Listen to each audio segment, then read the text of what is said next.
There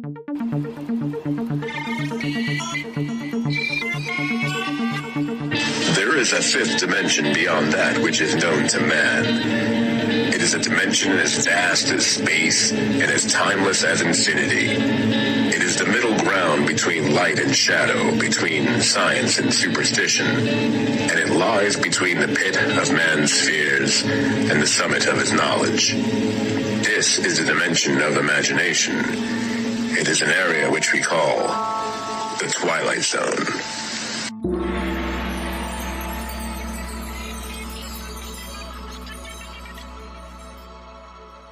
Welcome to the Serious TV Drama Podcast, Twilight Zone Edition. I'm your host, Scott, and joining me for a discussion covering 2 more Twilight Zone episodes, it's our good friend Brian. Hello, Brian. Hi, Scott. Glad to be here, ready to rock and roll these 2 great episodes. Excellent. So, tonight's podcast, we will be covering the 13th and 14th episodes from the first season of The Twilight Zone, which are The Four of Us Are Dying and Third from the Sun.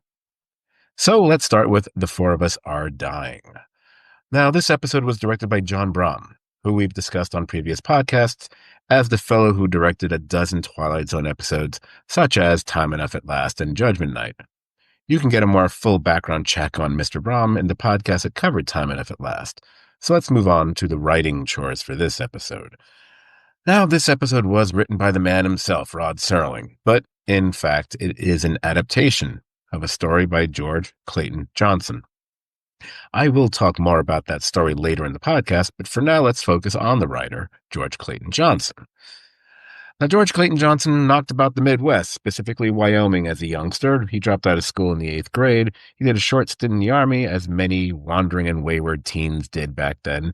He eventually enrolled in school thanks to the GI Bill, but soon left to kind of Jack Kerouac it around the country, initially making a meager living as a draftsman before turning to writing. He took a stab at writing a novel, which ended up being a super long story, or novellas, perhaps lengthwise. And then he realized it should be converted into a screenplay. That screenplay was actually the original draft of Ocean's 11, which was optioned by Rat Packer Peter Lawford and his wife back in 1957. Gaining maybe just a smidge of heat and credibility thanks to that, Johnson's writing began to find its way into various publications, and he soon turned to television, getting a shot at an episode of Alfred Hitchcock Presents. He eventually joined the Southern California School of Writers, which, by the way, is something I probably should have cited on previous podcasts, due to the level of talent that gathered there, names that we've discussed before, like Charles Beaumont, Richard Matheson, and, of course, Rod Serling, among others. Meeting Serling there led to Serling buying the rights to his story, All of Us Are Dying, which Johnson's agent had actually redubbed Rubberface. Soon other stories of Johnson's were adapted for Twilight Zone and other series as well, and he eventually asked if he could take a swing at writing a Twilight Zone himself. That episode turned out to be A Penny for Your Thoughts. He would go on to write several other Twilight Zone episodes, such as Nothing in the Dark, Kick the Can, and A Game of Pool. Johnson was also a staff writer for several other TV series, including Wanted Dead or Alive, Route 66, and Kung Fu. He actually also co-wrote the novel Logan's Run, which would go on to be made into a major motion picture almost a decade later. But back to television, probably his other significant work in that medium for the genre-minded like ourselves would be the fact he wrote an episode of Star Trek titled The Man Trap. Now, what's notable about that episode is that although it was the 6th episode ever filmed of Star Trek, it was the first one to ever air on television. Finally, he was a longtime daily user and advocate for marijuana, and even one of the people who helped bring about the San Diego Comic-Con at its very inception. George Clayton lived a life indeed, and he passed away nearly a decade ago. This was around Christmas of 2015 at the age of 86. So now we have the cast, and this might get a little tricky, because based on the structure and concept of this episode, one could go 9 deep on the casting. That feels excessive for this podcast purposes, so I'll proceed and I'll determine when and where I can cut this off. First, we have Harry Towns as Arch Hammer, the initial and perhaps main face and personality of our main character this evening.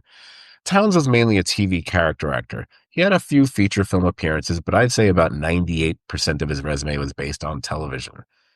He worked on television from the 50s through the late 80s, appeared nearly on every other show imaginable at one time or another. From Alfred Hitchcock to Rawhide to Perry Mason to Bonanza, Gunsmoke, Maddox, Ironside, Charlie's Angels, Quincy, Falcon Crest, you get the idea. But for sticking with Twilight Zone connections, he did appear on an episode of Sterling's later series, Night Gallery, and he does appear in the perhaps overly mentioned Twilight Zone episode Shadow Play on this podcast, which was to air in the second season of the Twilight Zone. Next, let's go with the most recognizable person among the men in this episode. That would be Ross Martin, the face of Johnny Foster. Like Townes, Martin was also primarily a TV actor who started off in the 50s and worked right up into the 80s. The difference was Martin landed a role as the co-star of the popular TV series The Wild Wild West, appearing in over 100 episodes of that show. He also did a considerable amount of animated voice work for things such as the original C-Lab 2020, so that means no, not the Adult Swim version, and things like Popeye and Dinky Dog. But closer to my heart, he was in a rather good episode of Columbo. But getting back to Twilight Zone connections, he would appear in 2 episodes of Night Gallery, but far more important to us, he also appears in another Twilight Zone episode, Death Ship, which is part of the 4th season of Twilight Zone. Then we have Philip Pine, the actor who was the face of the gangster thug Verge Sterrick. Pine started as a small-time player in films in the 40s, but found more work in TV in the 50s. The main medium he would work in for the next several decades. From The Adventures of Superman to Peter Gunn to pretty much every other TV Western on the map, Pine made a living out of playing mostly bad guys, be they gangsters or gunslingers, with the occasional district attorney or uptight businessman thrown in here and there. But despite his pigeonholing, he still had a varied and even fun career. He appeared on shows like Get Smart, Mission Impossible, and The $6 Million Man. But geek alert, he's in the both beloved and by a few weird people inexplicably detested Star Trek episode, The Savage Curtain. Yep, that's the one with Abe Lincoln. And back to the Twilight Zone, he also appears in another Twilight Zone episode. We once again will go to the 4th season for The Incredible World of Horace Ford. Now, to complete the quartet of the episode's title, we have Don Gordon, who provided the face and the hunched shoulders of Andy Marshak for this episode. A TV actor throughout the 50s and 60s, he did begin to find his way more into feature films toward the end of that decade with Bullitt. And then he alternated between TV and film throughout the 70s with films such as Papillon and The Towering Inferno. I know I didn't pronounce Papillon correctly. And pretty much any TV show that featured a cop in it, likely Don Gordon would show up at some point in it as well. Guess what? He also does appear in a Columbo episode. He actually appears in the one with Dick Van Dyke as the murdering photographer. And finally, he does appear in one more Twilight Zone episode, but this time we have to go to the 5th and final season for his appearance in The Self-Improvement of Salvador Ross. At this point, I'm just going to do a quickie look at the rest of the cast, focusing only on Twilight Zone connections or anything that was truly noteworthy. Bernard Fain, who plays the gangster Verge goes to confront. I think it's probably pronounced fine now that I think about it. That actor does appear in another Twilight Zone episode, the 4th season's He's Alive. Peter Bracco possibly might be the second most recognizable face in the episode. He was Marshak's more than just disappointed dad here. He has appeared in movies over the course of his career such as Spartacus, Cuckoo's Nest, Throw Mama from the Train. And as far as television is concerned, let's just say the man has over 300 credits to his credit. I mean, I can't help but mention he's in 3 different Rockford File episodes. He's got a Night Gallery episode, 2 Odd Couple episodes, the Star Trek episode Errand of Mercy. He's even in an episode of Lost in Space, and he actually has an uncredited appearance in a later Twilight Zone episode, the 3rd season's Hocus Pocus and Frisbee. I will end with the person who might have the longest working career of anyone from this episode, as she worked from the 50s right up and through the early 2000s, Beverly Garland, who is Johnny Foster's girlfriend in the episode. This was Garland's only Twilight Zone appearance. Any other Twilight Zone connection kind of be too much of a stretch to detail here. But Mystery Science Theater 3000 lovers will probably know her best from her work in the infamous It Conquered the World. 80s TV watchers might remember her mainly from all 88 episodes of Scarecrow and Mrs. King, as well as appearances on Matt Houston, Magnum P.I., Remington Steele, Heart to Heart, and so on. But that's pretty much it as far as she's concerned. Okay, you know what? I think we've covered the cast and then some for The Four of Us Are Dying. So allow me to cede the floor to Brian as he covers the actual story and presentation of this episode. We'll begin with the opening narration. His name is Arch Hammer. He's 36 years old. He's been a salesman, a dispatcher, a truck driver, con man, a bookie, and a part-time bartender. This is a cheap man, a nickel and dime man, with a cheapness that goes past the suit and the shirt, a cheapness of mind, a cheapness of taste, a tawdry little shine on the seat of his conscience, and a darkroom squint at a world whose sunlight has never gotten through to him. But Mr. Hammer has a talent discovered at a very early age. This much he does have. He can make his face change. He can twitch a muscle, move a jaw, concentrate on the cast of his eyes, and he can change his face. He can change it into anything he wants. Mr. Archie Hammer, jack of all trades, has just checked in at $3.80 a night with 2 bags, some newspaper clippings, a most odd talent, and a master plan to destroy some lives. The episode begins with the character Arch Hammer walking down the street amongst a myriad of street signs, and he walks and checks into a hotel, the Hotel Real or Real. And after checking in, Mr. Hammer sets his face to appear as Johnny Foster, and Mr. Hammer goes to a nightclub where he impersonates a recently deceased trumpeter and goes to view the grieving girlfriend, Maggie, a jazz singer. And after Maggie finishes a kind of wonderful rendition of One for the Road, he sits at her with a table, convinces her that it was all an act and they're going to be leaving that night on a westbound train to Chicago. He has a plan. He leaves and goes to impersonate next the murdered gangster Virgil Sterrig. He pays a visit to a Mr. Pennell, and Mr. Pennell has money that apparently was Virgil's last job. He extorts the money from Pennell and takes all of it. And as he is leaving Pennell's room, men come into the room and he has to run as Pennell urges them to chase after him. While fleeing the gangsters, Hammer sees a poster of Andy Marshak and changes his face when trapped in an alley. Pennell's men are confused, and as he's walking away, he's confronted by an older man who turns out to be Andy Marshak's father. He confronts him for breaking his mother's heart, and a curious line says, "Did dirt to a sweet, decent little girl who would have cut off an arm for him." As Mr. Marshak continually berates him, he gets mad. Hammer pushes him out of the way and heads back to his hotel room. In his hotel room, a detective arrives with questioning and says he needs to book Mr. Hammer for something that happened in Detroit. As they leave for the police station, entering the revolving door, Hammer changes his appearance to again appear as Andy Marshak. The detective rushes back into the hotel and Hammer walks into the street. When he returns into the street, he runs again into Marshak's father, who has a gun on him. And as he begs for a chance to prove that he's not the right person, the senior Mr. Marshak shoots him, and as he lies dying, his faces shift through all the people he has been throughout the episode. And then the episode closes with the narration. He was Arch Hammer, a cheap little man who just checked in. He was Johnny Foster, who played a trumpet and was loved beyond words. He was Virgil Sterrig with money in his pocket. He was Andy Marshak, who got some of his agony back on a sidewalk in front of a cheap hotel. Hammer, Foster, Sterrig, Marshak. And all 4 of them were dying.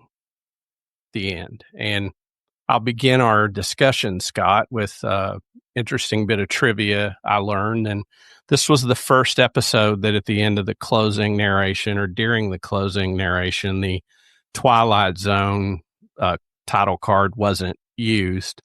And I think it happens a few more times throughout the series, but the Twilight Zone card does not appear at the ending of this episode. And the first couple of things I'll discuss, and then I'll kick it to you for your thoughts on the episode, were just the absolute disdain that Sterling has for this guy. Sterling has for this guy is, he repeatedly calls him cheap. His father refers to him as a punk a number of times in the scenes on the street where they encounter. And he is a creep. He basically, wants to steal this woman and take her for his own. Says she's quite the kind of dish he's never had. And the interesting from a story perspective, we learn at the end that apparently if he's under stress and can't think of a face, he can't just sort of do this, which is why he's kept newspaper clippings to have references for the faces he's going to change into. And ultimately, under duress, his inability to change is what results in him being shot and killed in the guise of Andy Marshak. So, a pretty black and white morality tale of a guy that's, maybe in the running for one of the worst people we've seen so far. Probably not the worst person we'll see, as we sort of alluded to earlier.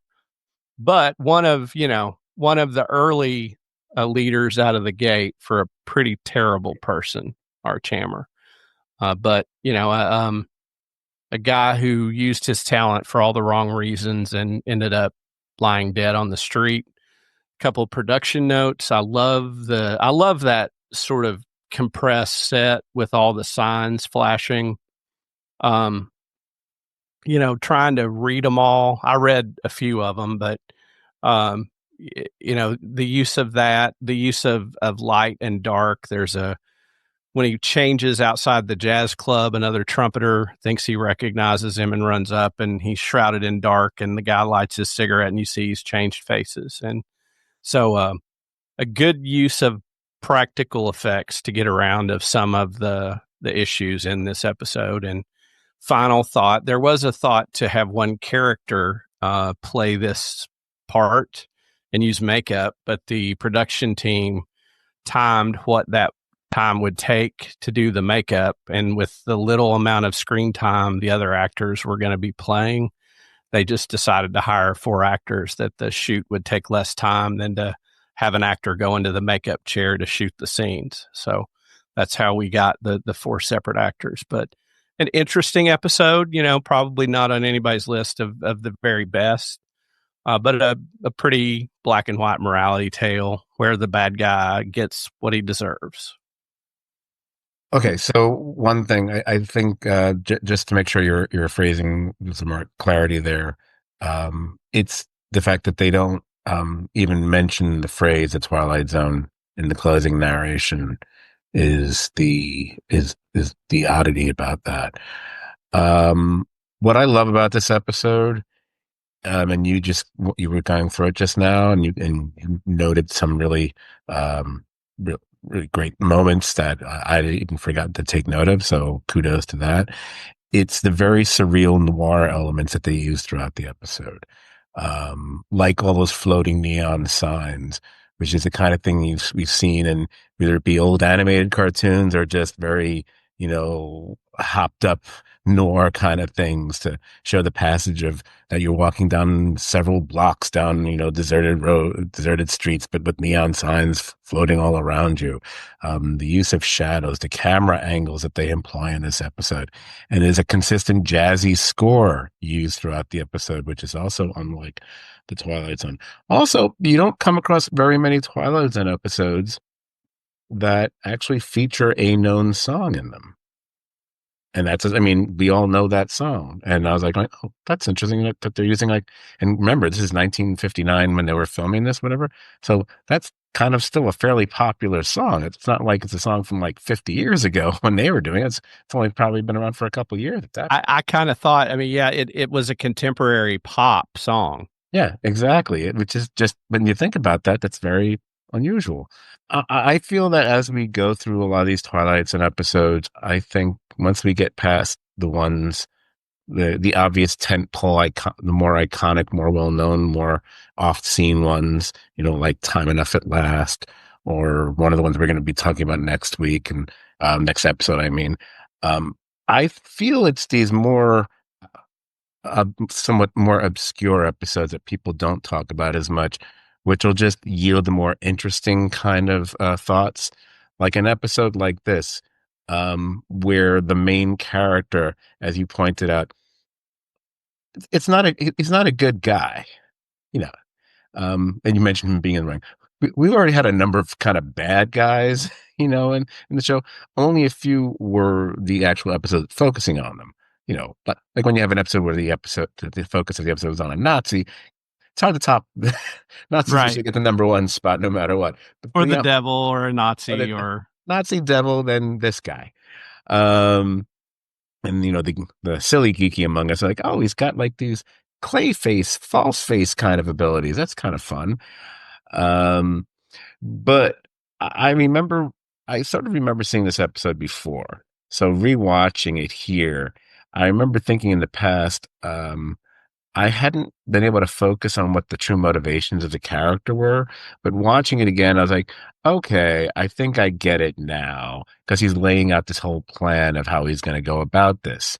And he's doing it for money and sex and for all the things he couldn't ever have, because of the kind of person he's always been. And as Sterling keeps pointing out, this cheap little man and whatever, but he's going to use his abilities to his advantage. Although how long he'd be able to keep that face going with the girl, I don't know. But it's interesting when I looked at the original short story. So in terms of comparing Sterling's adaptation to the original short story, look, they both share the same basic conceit, the same concept. It's about a man who's able to change his features to look like anybody else. And in the end, his world comes crashing down due to it. But the truth is, as Johnson himself said, because he marveled at how Sterling went about this adaptation. To quote him, literally quote the guy, he said, he used my little short story as the armature for his statue. I knew my story very, very well, and I watched the way that Rod Serling had sort of taken the windshield wiper off of my car and stuck a new car under it. I think he did an admirable job, and I know I learned a lot about adapting short stories for television by watching what he did with my story. Because Johnson's original character, he seemed to alter his appearance as he moves from place to place, person to person, face to face. What's kind of shocking, or at least surprising, is by the way the story is laid out and told, the perspective that's involved in there. The reader doesn't really realize this is what's happening until maybe halfway through the story. There also never seems to be any real grand plan or scheme for Johnson's main character. He's not collecting news clippings or plotting what he can do for money or likely the promise of sex, like the trumpeter story here.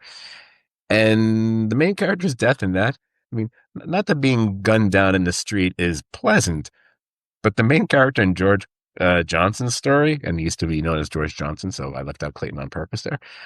His death is pretty brutal.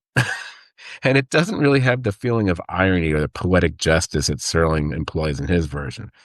In the original short story, using yet another face as he's pulled into a gas station, the attendant there recognizes him. He recognizes that face as someone he had vowed years ago to take revenge upon, and he beats him to death.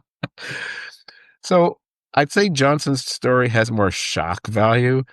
But between the nature of the man's abilities and how it's revealed and the sudden and horrific end of his life, Serling's version is just neater. It's more precise in its direction and plotting, and quite frankly, though it's hard to say there's much character exploration in Serling's version, we still, as a result, get a better sense of the main guy than we do in the original.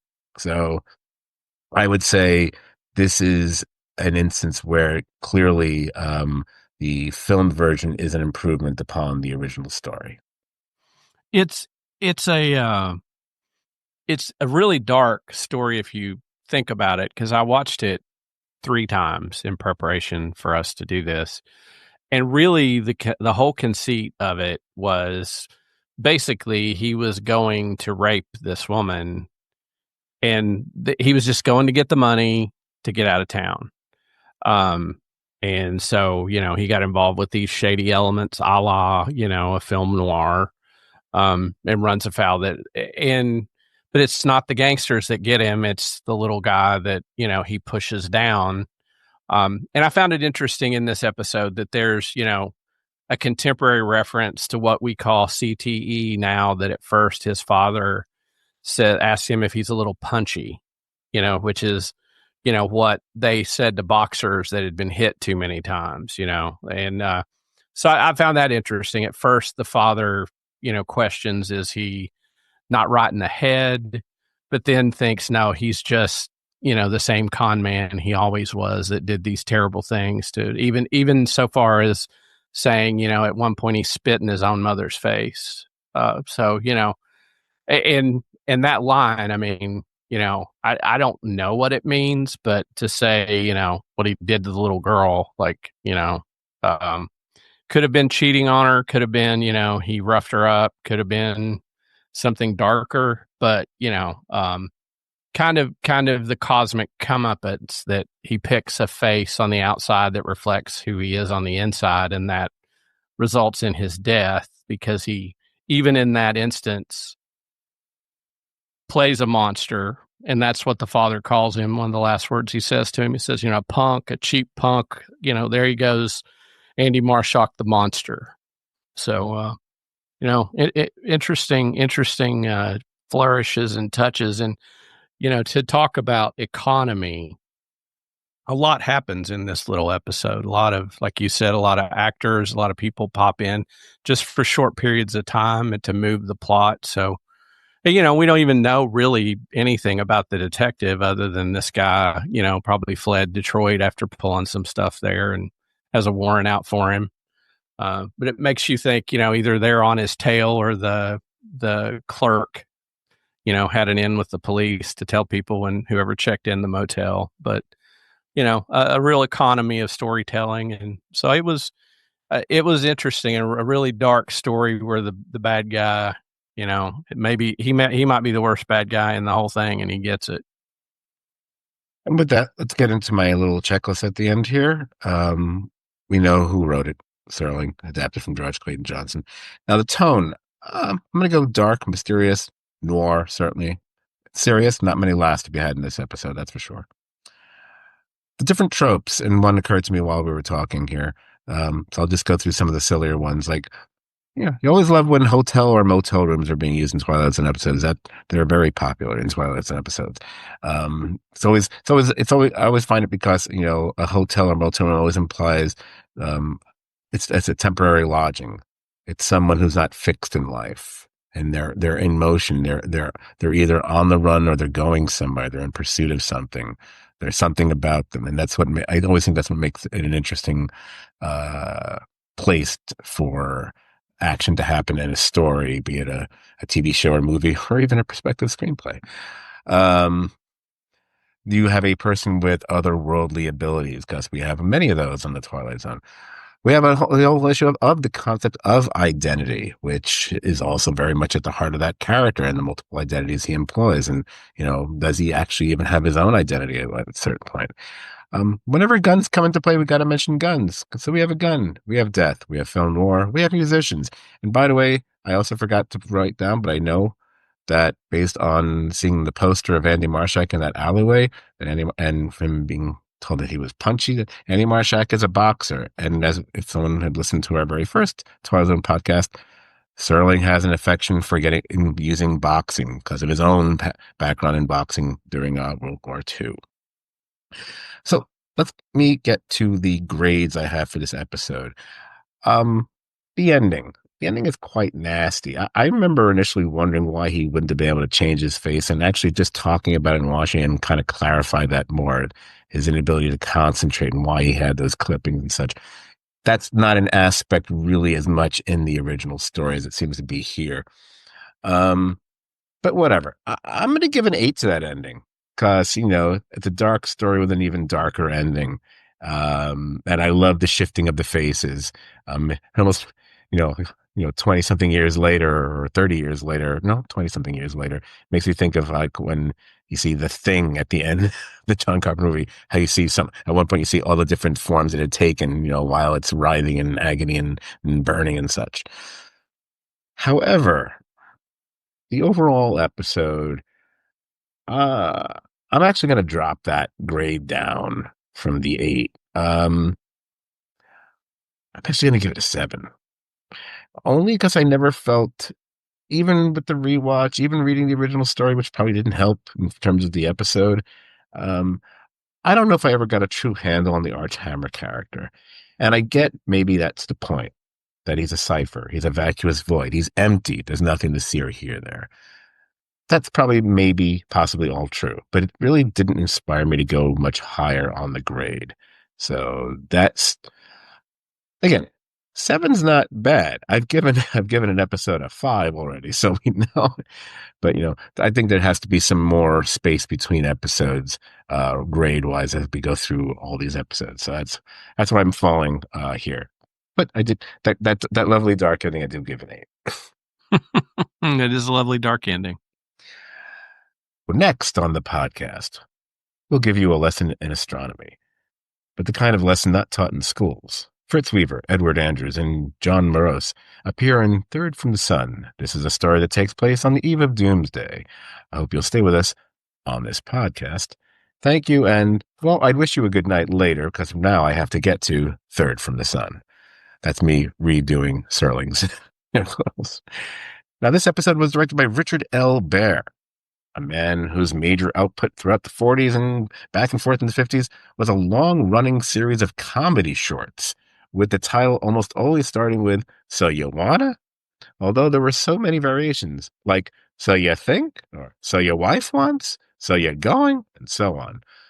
Unless I'm mistaken, the star and often co-writer of all of these shorts was George O. Hanlon. If that name seems vaguely familiar to anyone listening, it's likely because that man was the voice of George Jetson.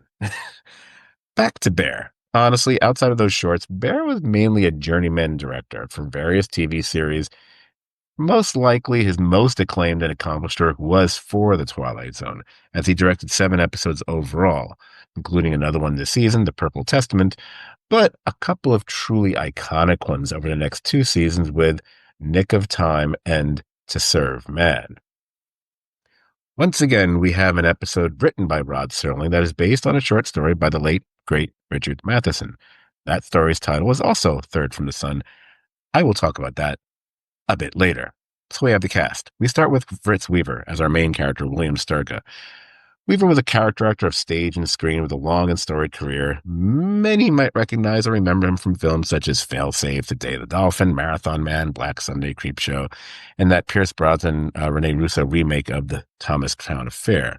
But perhaps he was much more prolific in television, as he appeared in shows in the 60s such as Rawhide, Mission Impossible, Fugitive. Then you get to the 70s with Wonder Woman, Cannon, Holocaust, Magnum P.I., Murder, She Wrote, and Matlock in the 80s, Star Trek, Deep Space Nine, X-Files, and even All My Children in the 90s. Hey, let's throw in 3 more Law and Order episodes as well. But if you want to stick with Twilight Zone connections, oh boy, let's see. He actually appears in an episode of the 1980s version of The Twilight Zone. Oh, by the way, he also appears in 2 episodes of Tales from the Dark Side for folks who like that show. He also showed up in an episode of Sterling's Night Gallery, and he does pop up in one more classic Twilight Zone episode, the 2nd season's The Obsolete Man. Next, let's go with the eternally easy to despise on screen, except for when he was being lovable, Edward Andrews. Andrews appeared in nearly 200 roles from the 50s to the 80s. On the big screen, he made an impression with films such as The Harder They Fall with Humphrey Bogart, Eleanor Gantry with Burt Lancaster, Advising Consent with Henry Fonda, and his final 2 roles of his life were in 2 memorable 80s films that even I've seen, 16 Candles and Gremlins. On television, he appeared in dramas and comedies alike. I mean, his last 2 comedy appearances were on Different Strokes and Three's Company, but he also appeared in far better sitcoms such as The Bob Newhart Show and Sanford & Son and The Andy Griffith Show. Oh, by the way, he didn't have spots on both I Dream of Jeannie and Bewitched. Twilight Zone connections, the most important one is that he appears in another Twilight Zone episode as the co-star with a malevolent car in the 5th season's You Drive. Joe Morose, I hope that's how we pronounce his name, because I'd be morose if I mispronounced it, who appears as Jerry in the episode, was mainly a TV actor, although he did appear in a few films throughout his multi-decade-long career, such as Run Silent, Run Deep, and Sometimes a Great Notion. TV-wise, he shows up 3 times in Perry Mason, 3 times in Gunsmoke, 26 episodes of Peyton Place, 5 times on Mission Impossible. But wait, there's more. 4 times on Maddox, 4 times on Dallas, a pair of Rockfords, a pair of Quincy's. Twilight Zone-wise, he does go just a little bit crazy in the 3rd season episode, The Little People, which might be one of the episodes I've probably seen the most times whenever I would randomly put on the Twilight Zone. It'd take me 1 minute to go, oh, I know which episode this is. It's the Little People. All right. I don't know if I'll choose to cover that one when we get to that season. Or maybe I should. Anyway. So next we have Denise Alexander, who plays the daughter Jody, who is probably best known for her work on daytime television many years later. I mean, 821 episodes of Days of Our Lives. Then she had an extended break from acting. Then she had 1,021 episodes of General Hospital. So yeah, more known as a soap opera actress. There's really not much to say about the actresses who played the wives, and I apologize for how that sounds. I will note that the actress who plays Anne, that's Jerry's wife, she also appears as woman number 2 in the To Serve Man episode of The Twilight Zone. Okay, so now let me get to the breaking down of the story of Third from the Sun, and as always, we start with Mr. Serling's narration. Quitting time at the plant. Time for supper now. Time for families. Time for a cool drink on a porch. Time for the quiet rustle of leaf-laden trees that screen out the moon. And underneath it all, behind the eyes of the men, hanging invisible over the summer night, is a horror without words. For this is a stillness before storm. This is the eve of the end. Now, I'd say perhaps that was one of the more cryptic and non-revelatory opening narrations that Serling has done since the very first episode. Almost the opposite of the one he did for the earlier episode in this podcast. But it also has the phrase, the eve of the end. Beyond that, do you know anything about the fact that the 5 o'clock whistle is blown in this episode? But let's get to the story as we focus on one man, William Sturka, a man who seems troubled, as though the weight of the world were on his shoulders. And we soon learn it's actually the fate of the world that is weighing him down. But he has a plan to escape a planet seemingly hurtling towards destruction. He'll leave with his wife, his daughter, and another couple as well. The plan is nearly thwarted by the snidely sneering weasel Carling, who can sense Sturka is up to something. But they do manage to get the drop on Carling. They make their way to a spacecraft that had recently been tested, and in no time at all, they're off, escaping the world on the brink of atomic annihilation, and off to a safe place to start anew, a place they believe they will be free of the turmoil of beating war drums and the fear of bombs dropping upon them. A place called Earth, third from the sun. Which we then wrap up with Serling's closing narration, which went a little something like this. Behind the tiny ship heading into space is a doomed planet on the verge of suicide. Ahead lies a place called Earth, the third planet from the sun. And for William Sturka and the men and women with him, it's the eve of the beginning in the Twilight Zone. Now, I'll get into a larger dissertation of the original story compared to what Serling does here, but this is yet another example of how Serling has this uncanny ability to open up a relatively short and even perhaps minor story into something far more grand or ambitious even. And maybe Serling's take was also infused with his view of the world at the time. For the original story, as I was mentioning to Brian pre-podcast, the original story is only 6 pages, and it was written back in 1950. I'd say the biggest giveaway here in this entire episode is the title itself, which is also, it's the title of the original story. But as I watched the episode, I was struck by the number of hints throughout the episode that this is not an earthly domain. I mean, visually, number one, almost the entire episode is directed with a Dutch tilt. It's the only time it's not evident is in maybe some close-ups, but otherwise it is used constantly. So everything already feels somewhat off kilter, out of balance. Then there are the things that we see in the Sturka home. All these odd and out-of-place sculptures that are often in the foreground of the frame, be it in the shadows or brightly lit. They're really wildly contrast from the seemingly normal suburban setting. Then there's that phone device that, even though it actually is a real phone model from Sweden, such a phone had never been seen in any household in the United States before, and it looks downright alien here. And what was that card game? And then there's the car, the odd drive to the plant that night, the glowing hubcaps, the whiny buzz of an engine that no car would ever employ. Then even at the plant, there's that sign, the sign from the Ministry of Science. And then when we see the ship that they keep referring to, the fact that it's a flying saucer is a kind of model. That's something we almost never see used in any fantasy for a proposed Earth spacecraft. It's always the way ships from other planets are depicted. Let me get to the original story. This was Richard Matheson's second published story ever. I said that, well, the book that I read, it was roughly 6 pages long, which is actually twice as long as his very first story, Born of Man and Woman, a very short horror piece, which genuinely unnerved me fiercely when I read it as a child. Still an amazing work for how the horror and disturbing nature of it take hold of you in such little time and so few words.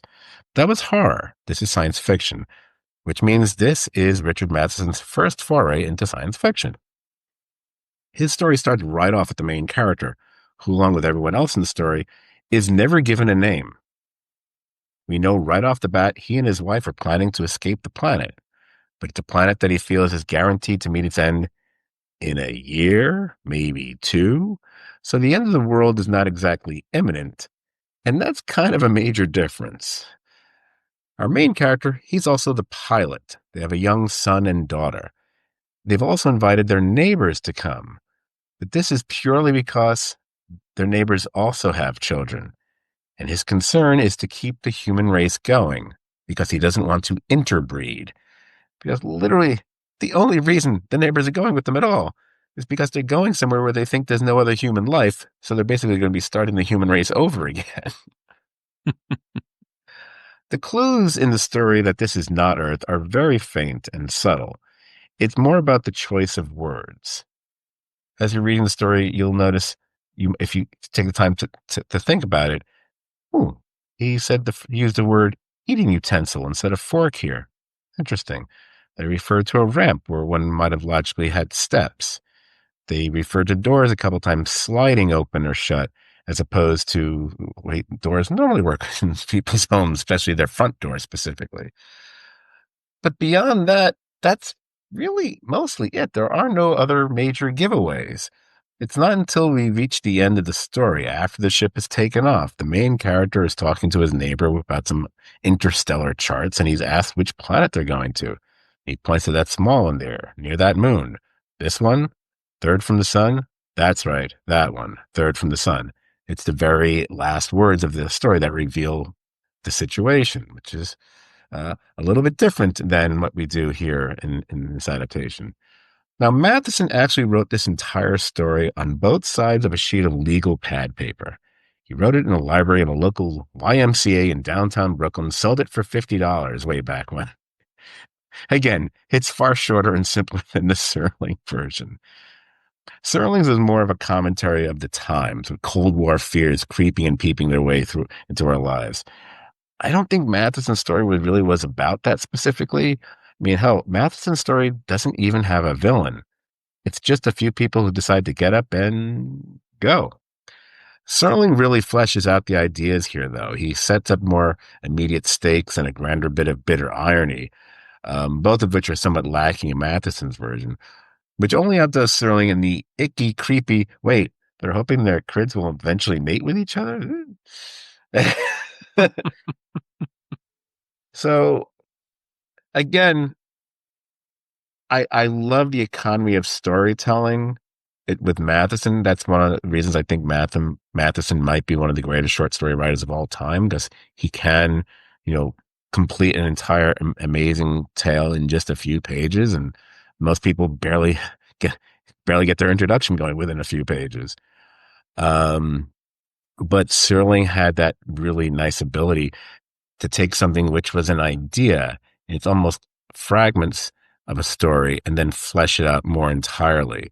And I think the idea of also incorporating two things, the fact, upping the stakes where the end of the world is imminent as opposed to at some point in the near future, and also having a major obstacle and basically a villain planted in the story as well, were the two things that really, I think, elevate Serling's version of Matheson's story beyond the original Matheson version. Yeah, it's actually striking how contemporary some of the dialogue in this show was to me. There's a scene between, the busybody following them around. Is it Carlickson, or Carlick, or Carling. Carling? Um, Again, Carling, Sturka, kind of weird, not names too. Maybe another nod to something being slightly off. But when they're leaving at the end of the day, Carling says, you might better watch what you say. And Sturka says, and what I think. And he says, yeah, and what you think. Like that. And then there's this belief, probably well founded, that they're always under surveillance in this society. That when he's in the house, and his co-conspirator comes over, they have to go to the watch shop to talk, and he doesn't want to talk until that machine's running to hide, their voice from possibly any device. I did like, there was one element of comedy to me when they walk out of the basement and the guy pops up out of the window, like looking like just outside the window, like almost a cartoonish image. I think by using that actor, he does have a long tradition and history of moving on of more comedic performances, because he has an almost outlandish, cartoonish appearance himself. Also, beyond like the character names and whatever, but as you pointed out, the dialogue about what you say or even what you think. Now, keep in mind of when this was made, and then you even have that sign, the Declaration of Science, signed by the Ministry of Science. So what Serling has done, he's kind of incorporated Orwellian aspects to the story, For sure. and 1984 wasn't written that much longer before this came out. Right, and we're not that far removed from the McCarthy hearings. Exactly. So I mean, you have somewhere between the Red Scare and the nuclear buildup, you have this fear that's. And I thought that's one of the interesting things was the girl saying to her dad, like, there's something in the air. Like the something bad was going to happen, and nobody knew what it was, but people could feel it. And this idea that, we have to go now because it's all going to be over. And I thought it was the line that Sturka delivers, I think is beautiful, is when she said, what will be the outcome? And he's like, they're going to take, a great idea, like they always take great ideas, and they're going to twist it and destroy it. And it's going to be the end of everything, of ideas. And, again, a constant, talking about tropes in this show that you do, that something that could be used for the good of humanity, that technology can really be perverted in a way that can result in the ultimate threat, the existential threat to all of humanity. So I like that. And I liked in this story that the guy that goes with them, I mean, they obviously have a relationship. They may be really good friends. They may just be sort of friends, but it's the utility of him being the pilot. And, and they have to keep the circle small to get away. And even so much, that he makes his daughter break her date.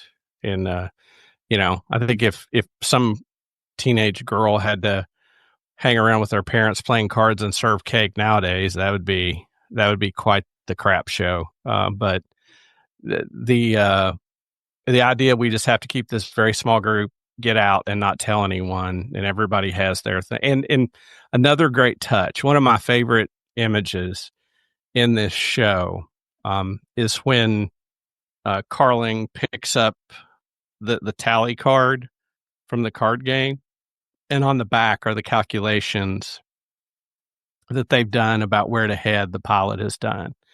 And he sees it, but then is, I don't know, convinced by how much, Sturka is lost, or just something makes him not turn it over. He has suspicions, but he doesn't confront them there. But that image of him standing and in the foreground is him holding that equation that shows ultimately their destination. I thought that was a really nice touch in this episode. Well, here's a silly one, if we're going to talk about classic sci-fi on this podcast. I feel anyone watching this episode who's got a halfway decent appreciation of classic TV and sci-fi, you had to recognize all the noises and sounds that we hear aboard that ship, because they all got reused on Star Trek several years later. Basically, it sounds like they're on the bridge of the Enterprise. If you're listening closely enough, the only thing missing is like the whistle hail. Yeah.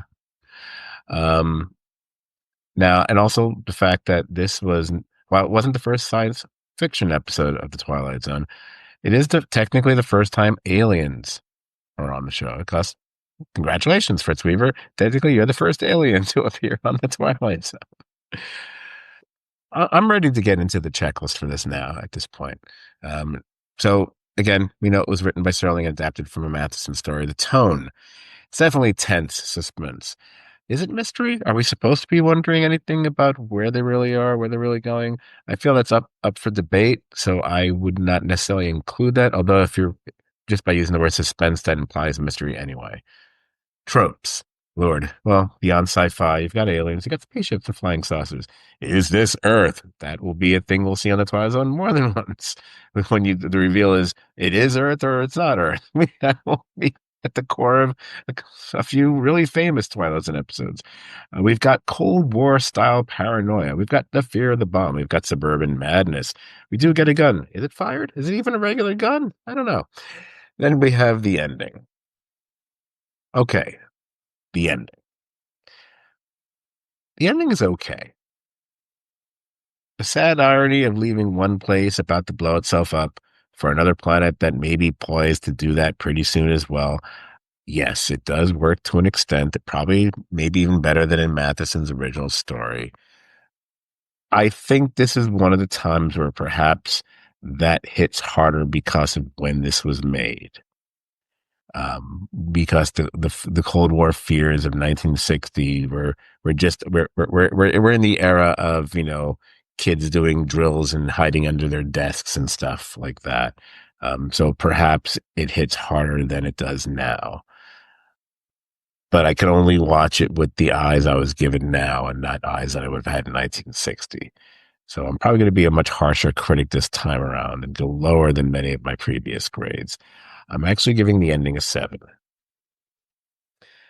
Now, the overall grade for the episode, there's a lot to like. I think Edward Andrews' Carling character is a great and insidious little villain. I do love all the visual clues that tell you that this is any place that's not Earth. But if I have issues, perhaps it moves almost too briskly. So again, it's fine, but maybe it's because in my mind, I'm comparing it to just the work in Twilight Zone of Richard Matheson. And I will tell you right up front, this is not one of my preferred Matheson connected episodes. It's just not one that I particularly enjoy that much. So I'm actually going to give this a 6.5 for the episode. I said I was going to start being a little bit harsher, and even when I'm going to take the whip to a work based on my favorite writer, got to be fair. So that's where I'm going with this one.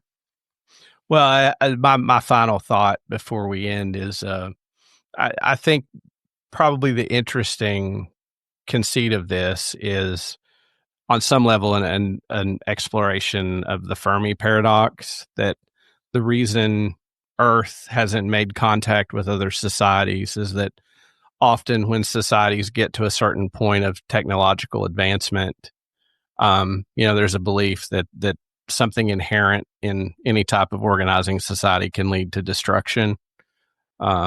So, the idea that maybe we're looking at a society that's 10 years, 20 years ahead of us, maybe 100 years ahead of us as a warning, like no matter where people are, they want to live, they want their kids to live, they want to survive, they don't want to have a job that's about destruction and death. They want to have jobs about ideas and better lives. So, it's an interesting episode. And I think that the two things that sort of jarred me were the car and then the spaceship. I mean, if you go back and rewatch after having that frame, you pick up on the things that you didn't realize were off, that sort of were subconsciously making you not feel like something was right.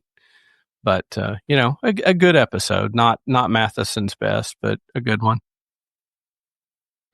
And with that, it's time to close the hatch on this Twilight Zone podcast. Brian, as always, I am thrilled you could make it to join me this evening. I look forward to your next appearance on the podcast. Oh, I really enjoyed it. I enjoyed the episodes and preparation and having this discussion. Excellent.